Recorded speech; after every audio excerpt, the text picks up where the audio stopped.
Mana hasil uji laboratorium antara sabu 5 kg di Jakarta dengan yang diklaim berasal dari Bukit Tinggi? Identik apa tidak? Apakah ada CCTV? Apa peralatan yang digunakan untuk menukar sabu tersebut?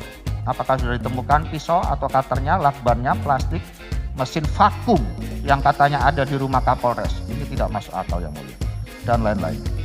Jika hanya mengandalkan keterangan saksi Samsul Ma'arif dan Dodi Prawira Negara saja, bagi saya pasti tidak objektif, karena saat ini mereka berdua adalah juga terdakwa yang tentunya akan membela dirinya dengan cara memberatkan saya. Sekarang saya baru sadar bahwa sabu seberat 3,3 kg yang ditangkap di Jakarta adalah hasil dari penyisian yang sejak awal dilakukan oleh Dodi Prawira Negara. Mengingat bahwa BB sabu yang 5 kg secara otentik dan secara faktual telah diserahkan kepada Kejari Agam dan Bukit Tinggi dengan surat penetapan yang pernah kami sodorkan kepada penyidik untuk dilakukan penetapan penyitaan. Di mana dari laporan awal sejumlah 44,5 yang disita dari 4 tersangka lalu menyusut menjadi 39,5 dan dibulatkan menjadi 40 kg.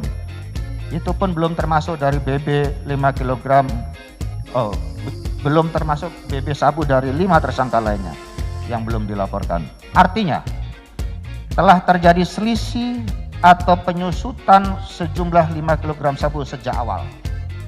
Dan hal ini tertuang di dalam alat bukti surat hasil digital forensik. Bukan berdasarkan khayalan saya yang mulia. Didukung pula oleh alat bukti surat hasil digital forensik, ditemukan fakta bahwa pertama kali foto barang yang diduga sabu tersebut dikirim oleh Samsul Ma'arif kepada Dodi Prawira Negara pada tanggal 18 September tahun 2022. Di mana pada periode ini antara saya dengan Dodi Prawira Negara sudah tidak ada komunikasi lagi yang mulia. Dengan demikian yang paling mendasar adalah dengan adanya penangkapan sabu 3,3 kg di Jakarta ini. Di mana keterlibatan saya?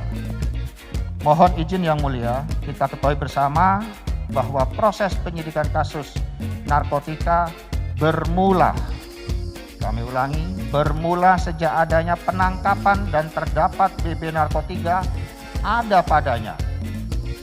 Banyak narkotika berseliweran, tetapi jika tidak tertangkap, tidak ada BB-nya, maka proses penyidikan juga tidak ada.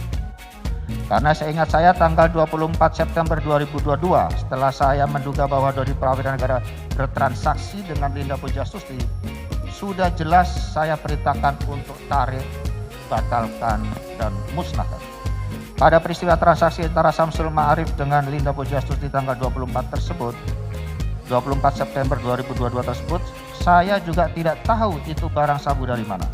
Karena saya sama sekali tidak pernah melihatnya secara langsung maupun tidak langsung. Poin ketiga, konspirasi dan rekayasa.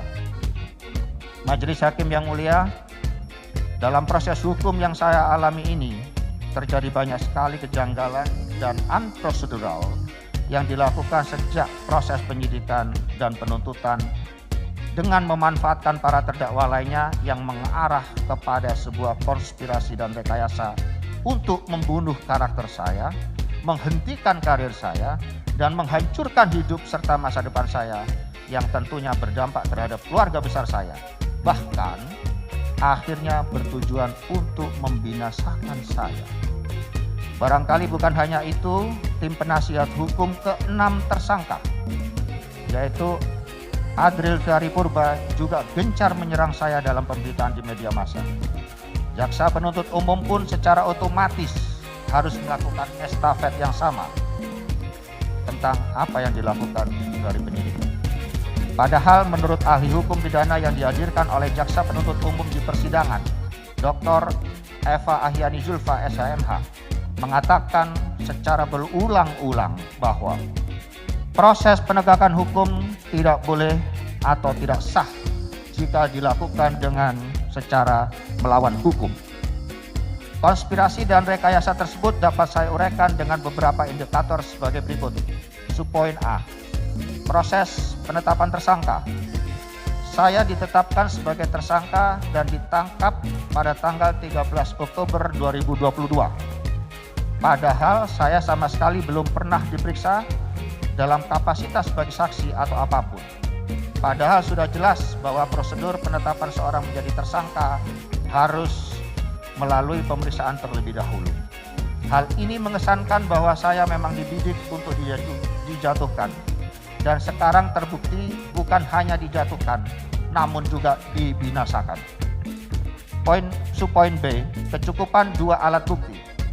Penetapan saya sebagai tersangka hanya berdasarkan keterangan saksi yang juga tersangka atau saksi mahkota dan alat bukti elektronik berupa percakapan chat WA yang berasal dari hasil ekstraksi handphone milik tersangka lain.